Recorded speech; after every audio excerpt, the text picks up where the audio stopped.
In this part of the tutorial, I will show you how to render transparent videos. So when you have selected your social media, colors, and everything else, make sure the composition of the style is selected and go to composition, add the render queue.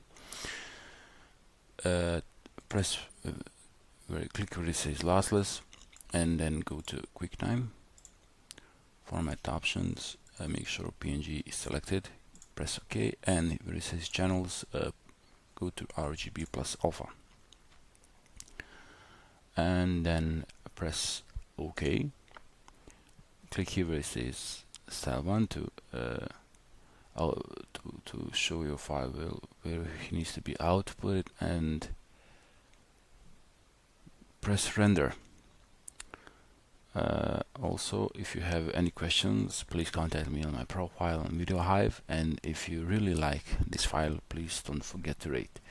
Enjoy the rest of your day. Bye.